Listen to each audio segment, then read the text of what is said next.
거기를 떠나가셨다. 그리고 예수님이 떠나가시니까 많은 사람이 예수님을 쫓아갔다. 그리고 예수께서 예수님을 쫓아온 그들의 병을 고쳐주셨다. 이렇게 말씀하고 있고요. 그리고 16절에서는 예수님이 병을 고치신 다음에 주변에 있는 많은 사람들에게 예수님을 나타내지 말라고 경고하셨다. 이렇게 이제 말씀해요. 여기서 우리는 예수님을 죽이려고 하는 바리새인들을 향해서 어떠한 방법으로 대처하셨는지를 우리가 발견할 수가 있습니다. 이것은 예수님의 방법이고 또 예수님의 제자가 된 성도들의 삶의 방식입니다. 이걸 우리는 일컬어서 복음으로 사는 방법, 복음적인 라이프 스타일이라 복음적인 대처 방법이다. 이렇게 부릅니다. 여기 이제 세 가지를 말씀을 드리면 예수님이 떠나가셨다. 예수님이 거기를 떠나가셨다. 사람들이 예수님하고 싸우려고 하고 있잖아요. 대결하고 예수님하고 이 바리새인들이 경쟁하고 싸우려고 하는 거예요. 근데 예수님이 그 자리를 그냥 피해서 가셨다는 거예요. 이 성경에 보면 예수님이 활동하시다 예수님을 죽이려고 한다든지 예수님에게 돌을 던지려고 한다든지 예수님하고 경쟁하려고 할 때 그때 예수님이 그 경쟁 구도 속으로 들어가지 않고 그냥 거기를 떠나가셨다는 말씀들이 있습니다. 예수님의 이런 행동을 보고 예수님이 메시아라는 것을 증거하기 위해서 이사야 42장 1절에서 고난의 종이신 메시아가 어떤 분인지를 소개하는 내용을 여기 마태 제자는 마태 사도는 소개를 합니다. 18절부터 소개하는데 그 예수님을 소개하는 핵심적인 이 오늘 주제와 연결된 거는 19절과 20절 말씀이에요. 이 19절을 보시면 19절 보시겠습니다. 그는 다투지도 아니하며 라고 말씀. 다투지 않았다.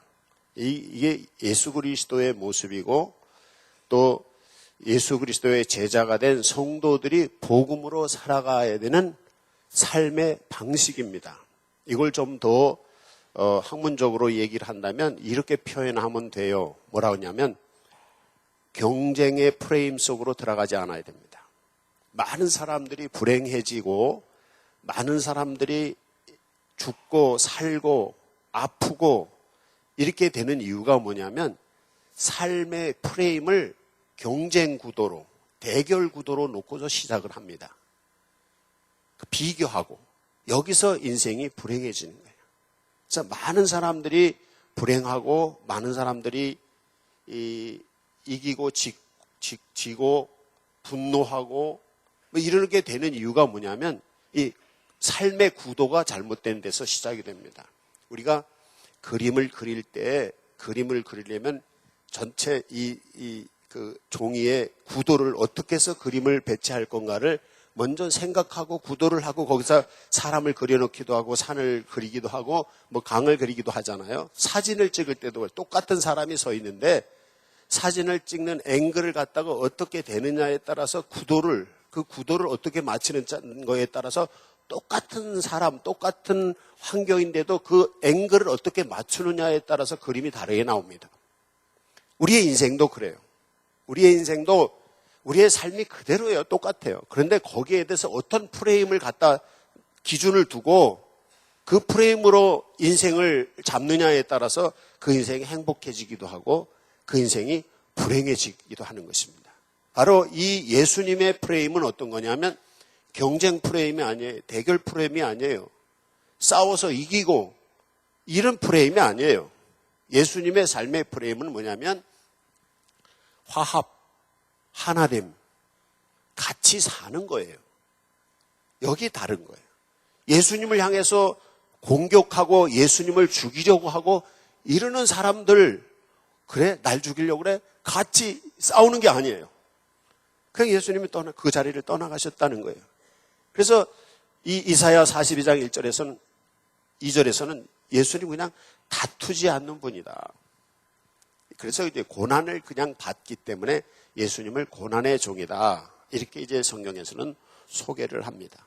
어떻습니까? 여러분이 삶의 프레임, 여러분의 삶의 틀을, 삶의 구도를 혹시 경쟁에서 시작하지 않으셨습니까? 만약에 그렇다면 결국에는 이겨도 불행한 겁니다. 왜? 이긴 사람은 언젠가는 내가 챔피언이기 때문에 도전자가 옵니다. 그럼 도전자가 오면 내가 내 자리를 지키기 위해서 어떻게 해야 돼요? 독을 뿜어야 되는 거예요. 준비해야 되는 거예요. 싸워야 되는 거예요.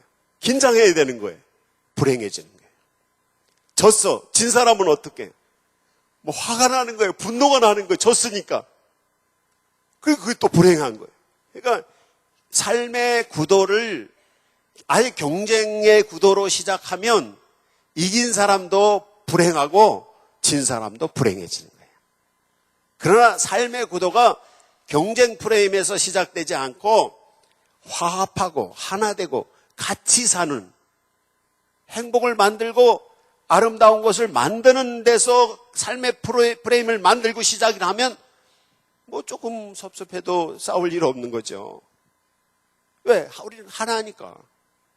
이겁니다.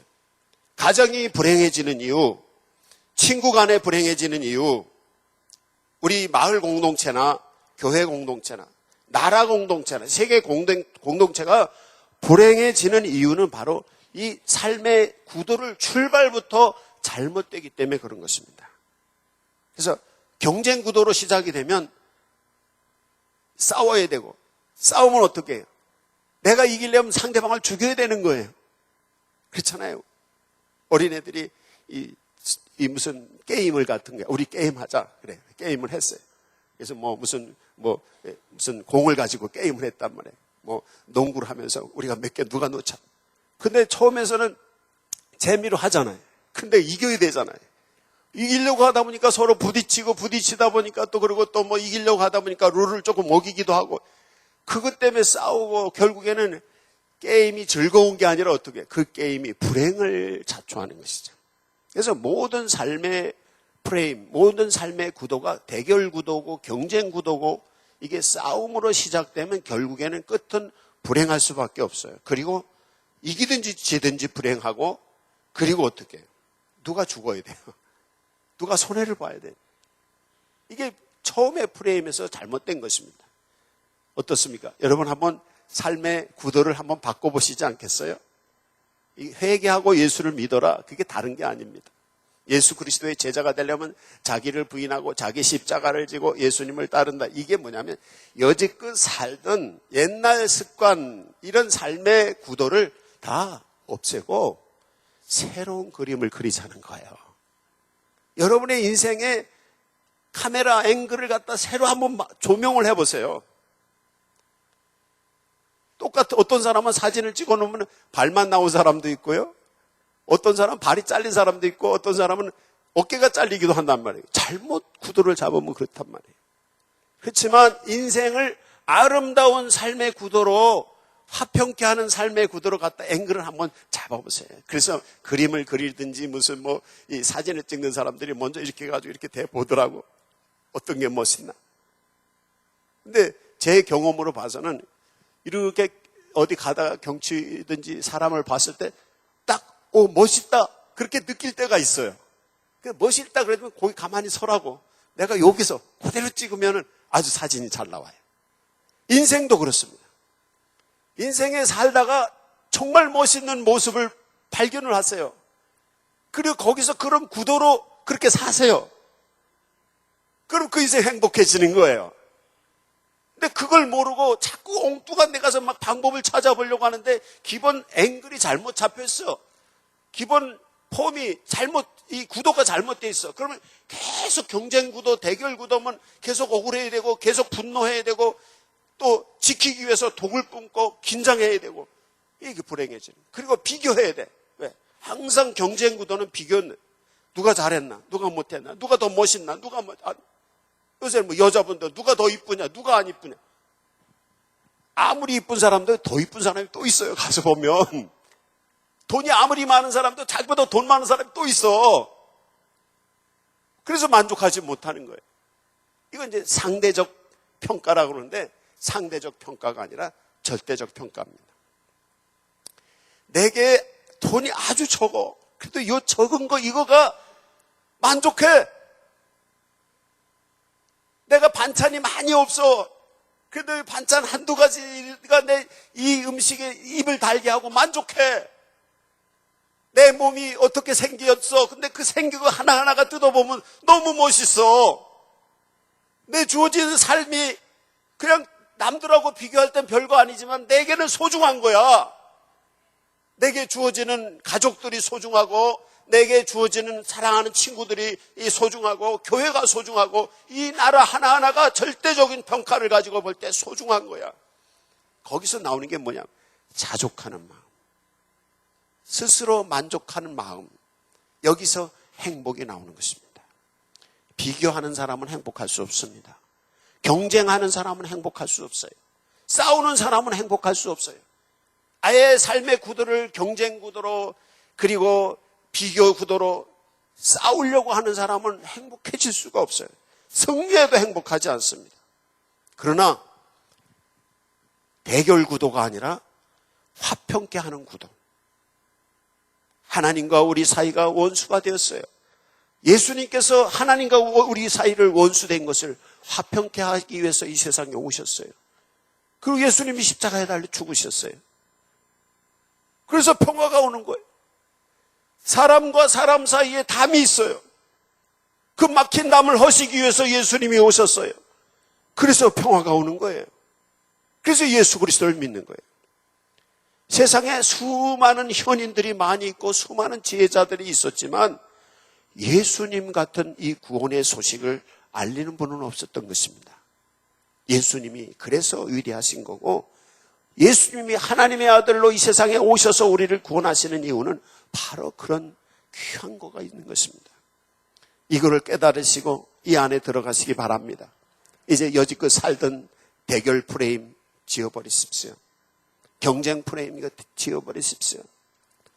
모든 걸 싸워서 이기려고 하는 이런 비교하는 프레임, 이걸 지워버리셔야 돼요.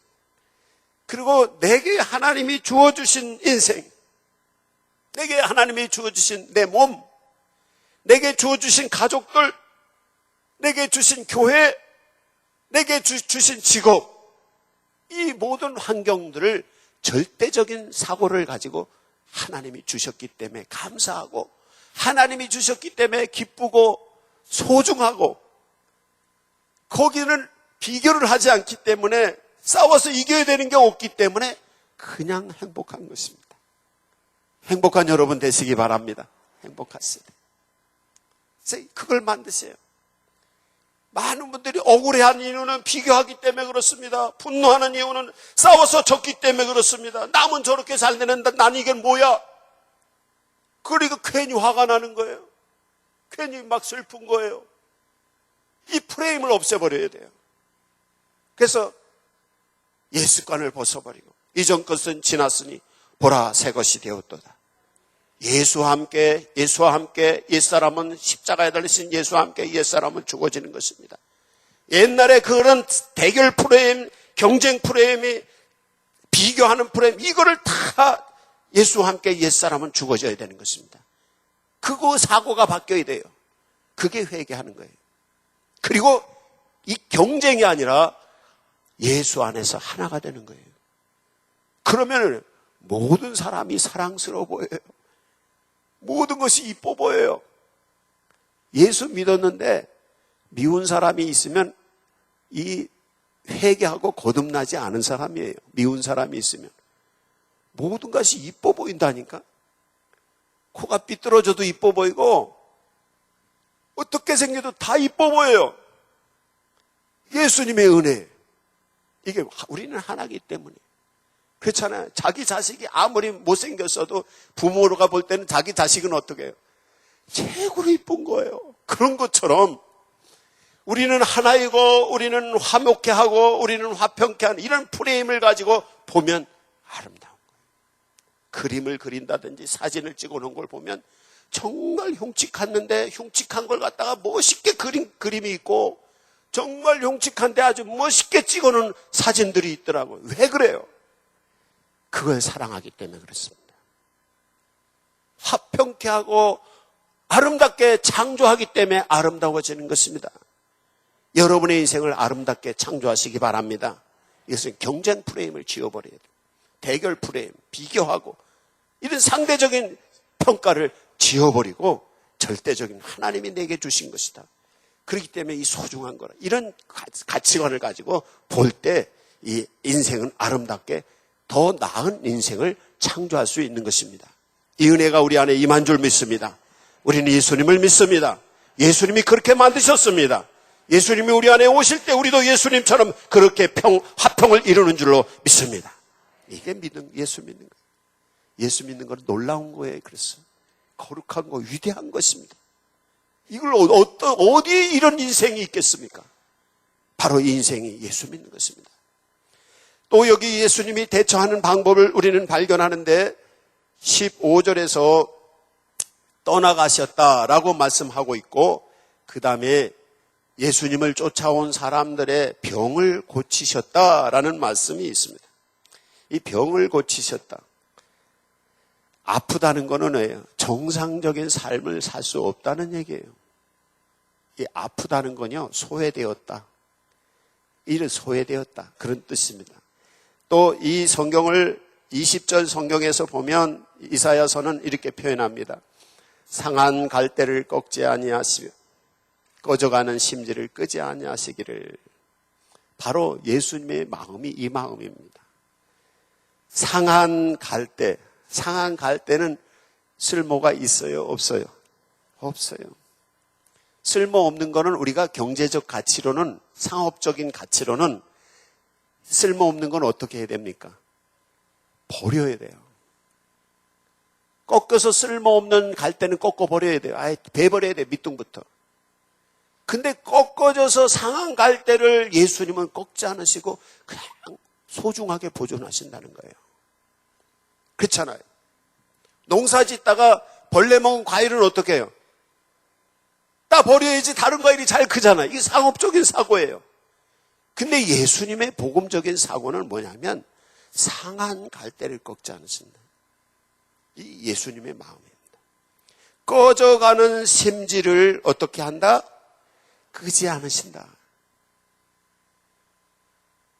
불이 꺼질라 그래. 그러면 훅 하고 그냥 꺼져버려. 이게 아니에요. 지금 꺼질 듯, 인생이 숨질 듯, 또 꺼져서 못 쓰는 것 같이 될 듯, 이런 한 존재이지만 그런 사람들을, 소외된 사람들, 소외된 거 하나하나를 소중하게 생각하는 거예요. 이게 복음의 방법이고 예수님의 방법이에요. 우리는 지금 상업주의 시대에 살고 있잖아요. 우리가 살고 있는 상업주의 시대잖아요. 상품 가치가 없으면 다 버리잖아요. 그래서 물건도 다 상품 가치가 있어야지, 상품성이 없으면 이 물건은 다 쓰레기가 돼버리잖아요. 그렇잖아요. 이래 무슨 음식 같은 것도 팔다가 좀 상품 안 팔리는 거 다 쓰레기통에 가는 거잖아요. 그래서 우리나라는 쓰레기가 많잖아요. 물건을 파는 사람도 상품 가치가 안 되면 다 쓰레기통에 버리고, 또 물건을 사는 사람도 상품 가치가 안 되면 다 쓰레기통에 버리잖아요. 근데 물건만 그러는 게 아니에요. 우리 사고가, 상업적인 사고가 있어서 사람도 상품 가치, 상업적인 가치를, 경제적인 가치를 가지고 사람을 보는 거예요. 이 시대의 비극입니다. 그래서 아주 지식이 많든지, 아니면 또 얼굴이 잘생겼다든지, 아니면 무슨 기술이 있어서 뭘 잘한다든지, 이런 써먹을 수 있는 상업적인, 경제적인 가치가 있는 사람은 대우받고, 그거 아무도 돈벌이도 못하고 생긴 것도 그렇고 아무것도 없는 사람은 천대받고. 예수님은 그런 분이 아니에요. 예수님 소외된 사람, 쓸모없는 것과 같이 꺾어지고 꺼져가는 것과 같이 아주 쓸모없는 이런 사람이라도 주님은 다가가셔서 고치시는 거예요. 할렐루야. 우리는 꺾여진 갈대와 같이, 꺼져가는 등불과 같이 세상 사람들이 경제적인 가치를 가지고 볼 때 우리는 아주 보잘것없는 인생이라 하더라도 예수님은 우리를 사랑하십니다. 그리고 예수님 오셔서 우리를 고쳐주십니다. 믿으십시다. 주님이 우리를 고쳐주시는 거예요.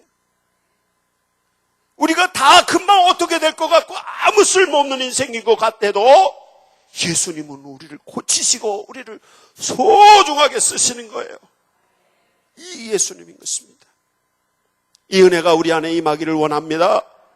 예수님은 우리 소외된 사람들, 병을 고치시고 꺼져가는 것을 그냥 끊지도 않냐고, 다 쓸모없다고 생각되는 그 우리 모습들도 소중하게 생각해요. 그래서 우리 가끔 연세 드신 교회 어르신들 보면은, 아이 목사님 내가 나이 들었는데 내가 어디다 써먹어요. 그런 말씀 하지 마세요. 하나님은 그 나이 들어서 다 힘도 없고 그런 우리 이 장로님, 권사님, 집사님, 성도님들 다 귀하게 생각하시는 겁니다. 나는 돈도 없는데 돈이 없어도 주님은 다 귀하게 생각하세요. 우리가 살면서 배운 거 없고 잘난 거 없고 그래도 하나님은 우리를 다 소중하게 생각합니다. 예수님이 그러시고 예수 그리스도의 제자가 된 우리들이 복음으로 살아가는 방법도 이 방법이어야 되고, 교회가 공동체를 이루어서 나가야 되는 방법도 이 방법입니다. 대결이 아니라, 그리고 경제적 가치를 가지고 누가 잘나고 못나고, 그래서 잘난 사람은 더 하고 못난 사람은 버리고, 이게 아니라 아주 보잘것없는 아주 소외된 작은 존재라도 귀하게 생각하고 소중하게 생각하는 것입니다. 여기서 나오는 신학적인 기준이 있습니다. 그게 뭐냐 하면, 판단은 누가 한다? 하나님이 하신다. 이것입니다. 많은 사람들이 죄 가운데 빠지는 이유는 뭐냐면, 사람이 하나님 자리를 차지하려고 하는 데서 문제가 옵니다. 심판은 누가 하신다? 하나님이 하시는 거예요. 오늘 여기 성경에 뒤에 보면 심판이라는 말씀이 나와요. 20절 말씀이, 꺼져가는 심지를 끄지 아니하시기를 심판하여 이길 때까지 하시리니, 하나님이 마지막 날에 심판하시고 예수님이 재림하셔서 심판하실 때 그때 심판하실 거고, 그 전까지는 하나하나 소외되고 허물어지고 꺼져가고 꺾어진 것조차도 소중하게 여기면서 심판 때까지 간다는 거예요. 이게 그리스도인의 삶인 것입니다. 이제 우리가 스스로 판단하지 맙시다. 이걸 얘기해서 너 이거 잘못했어, 그걸 정죄라고 표현합니다. 성경에 보면 하나님 자리를 탐하다가 천국 천상에서 쫓겨난 천사가 하나 있는데, 그게 뭐냐면 마귀입니다. 마귀가 하나님 자리를 차지하려고, 하나님이 심판하고 판단하고 이건 하나님만 하시는 거야. 근데 하나님이 심판하고 판단하는 걸 천사가 자기가 앞에 나서서 하려고 그러다가 천상에서 쫓겨났어요. 그게 마귀야. 그래서 성경에서는 정죄하는 것, 남을 판단하는 것은 마귀의 일이다, 이렇게 표현을 해요.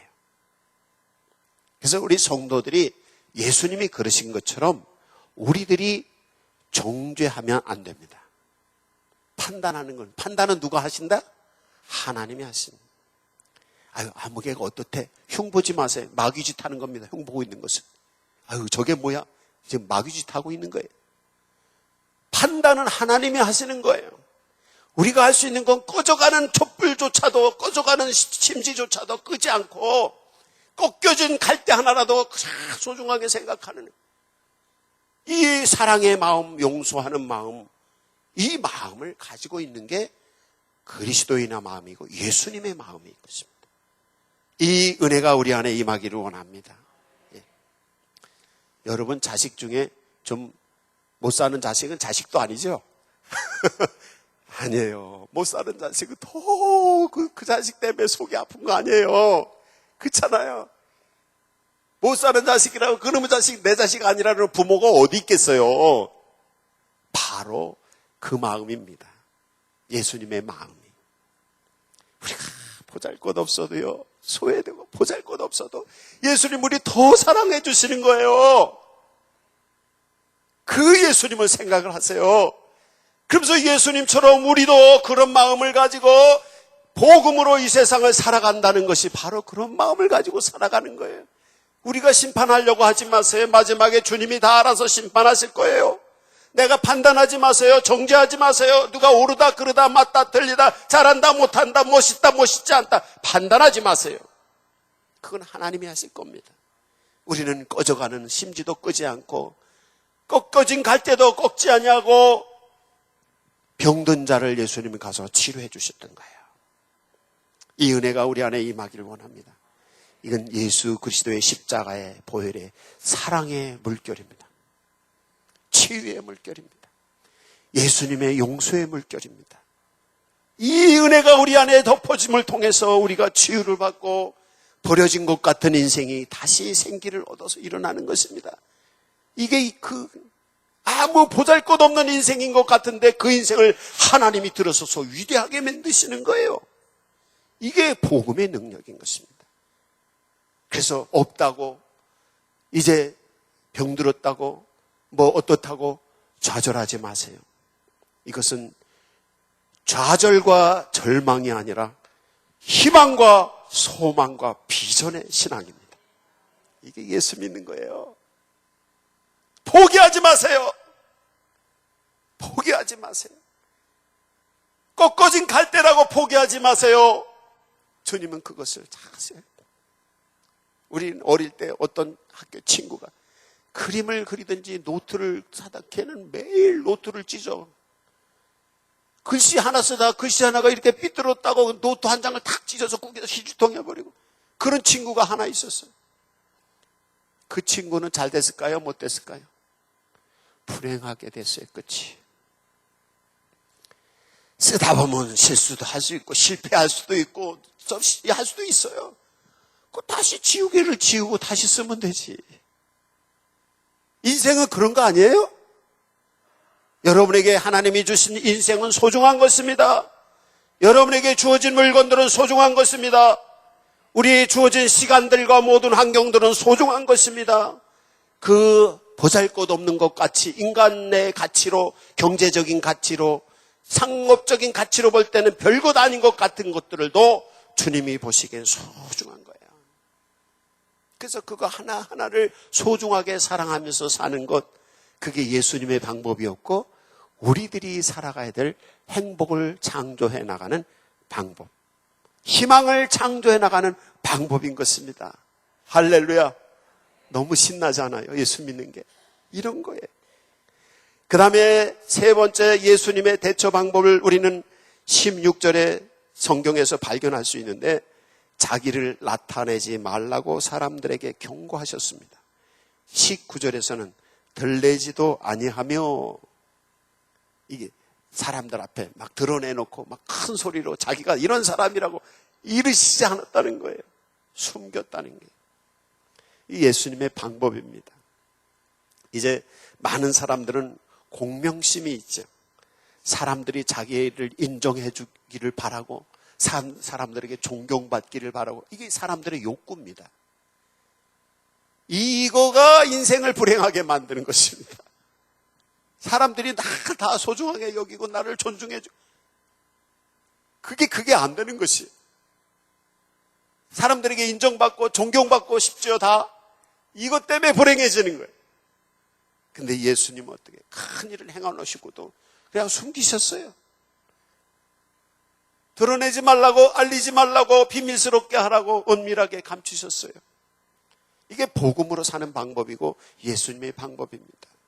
우리가 가끔 뉴스 같은 데서 텔레비전에서 보면 유명한 어떤 학자든지 대학 교수든지 이런 분들이 장관이나 국무총리나 일을 한다고 나오면은 청문회 나가가지고 그냥 완전히 창피 톡톡이 나가고 국무총리도 못하고 내려오신 분도 있고 그렇게 존경받는 분들이 장관도 못하고 내려오신 분들이 그렇게 많잖아요. 왜? 높이 올라가면요. 드러나면 다 보이게 있어요. 높이 올라가면 뭐가 보여요? 수치스러운 게 보입니다. 그래서 선생이 되지 말라고 말씀하시고 성경은 높은 데 올라가지 말라고 말씀하시는 거예요. 왜? 높은 데 올라가면 자꾸 보여요. 이게 목사도요, 수치가 많이 보이는 직업, 자리입니다. 성도들이 볼 때 목사의 단점이 얼마나 잘 보이겠어요. 높이 올라가 있으니까. 장로님들 단점이 잘 보이는 거예요. 장로님들 높이 올라가 있으면. 이게 그런 거예요. 그래서 낮아지라는 거예요. 낮아지라는 거예요. 숨기라는 거예요. 그게 뭐냐? 겸손입니다. 이제 예수님의 방법. 겸손해지십시다. 자기를 나타내고 자기를 드러내고 큰 소리로 자기를 인정받고 존경받고 싶고 그리고 자기를 드러내죠. 그럴 때 공격이 오고 그것 때문에 인생을 망치게 되는 거예요. 사람들은 자기를 높이는 사람을 좋아해요? 자기를 낮추는 사람을 좋아해요?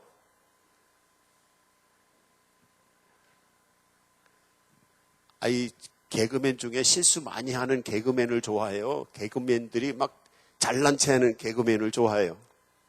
실수 많이 하는 개그맨이 최고의 개그맨이잖아요. 왜? 사람들은 자기보다 못한 사람을 좋아해요. 그러니까 지혜롭게 사는 방법은요, 잘난 체 하지 않는 거예요. 잘난 체 하면 공격당해요. 높이 올라가려면 공격당해요. 그게 교만하고 오만하고 자만하고 이래서 문제가 되는 거예요. 예수님의 방법은, 복음의 방법은 숨는 것입니다. 아주 좋은 일 해놓고도 어떻게 해요? 그걸 소리내지 마세요. 자랑하지 마세요. 아주 일 잘해놓고도 그 일 내가 했다고 말하지 마세요. 그래서 예수님은 오른손이 하는 걸 왼손이 하지 모르게 하라는 말씀이 이게 기도할 때도 은밀한 곳에서 기도해라는 거예요. 그게 하나님 지혜롭게 살아가는 복음의 삶의 방법인 것입니다. 이제 오늘 예수님의 삶의 방법, 예수님의 제자된 성도들의 삶의 방법, 복음적인 삶의 방법 3가지 가르쳐 드렸습니다. 첫째가 뭐죠?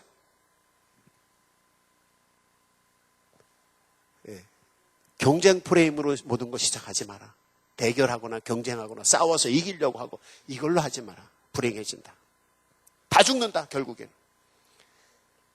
두 번째는 뭐죠? 예? 소중하다. 모든 게 다 소중하다. 그렇기 때문에 꺾어진 갈대조차도 버리지 마라. 내 인생은 소중한 거래. 다 소중한 거. 그래서 다른 사람도 소중한 거예요. 이 소중한 마음. 그리고 뭐 하지 마라? 심판, 판단하지 마라. 판단은 누가 하는 거다? 하나님이 하시는 거예요. 하나님의 자리를 넘보는 거예요. 마귀가 하는 짓이고, 누구 잘못됐다 잘했다 판단하고 정죄하고 하지 말라는, 심판은 하나님께 맡기고 그냥 꺼져가는 것, 아주 소외된 것 하나하나도 소중하게 생각하고 아끼고 이렇게 만들어 가라는 것이지. 세 번째는 뭐죠? 맨 나중에 한 거. 자기를 드러내지 마라. 자기를 드러내지 마라. 드러내는 데서 문제가 돼. 자기를 막 존경받고 싶고 뭐 사랑받고 싶고 자기가 최고여야 되고 여기에서 문제가 되는 거예요. 겸손하게 자기의 자리. 우리 인생은 보잘것없는 한 인생인 것입니다. 그래서 나는 겸손한 존재. 이런 자세를 가지고 살아갈 때 행복의 길이 열리는 것입니다. 하나님의 은총의 길이 열리는 것입니다. 이 은혜가 우리 모두에게 임하기를 간절히 축원합니다.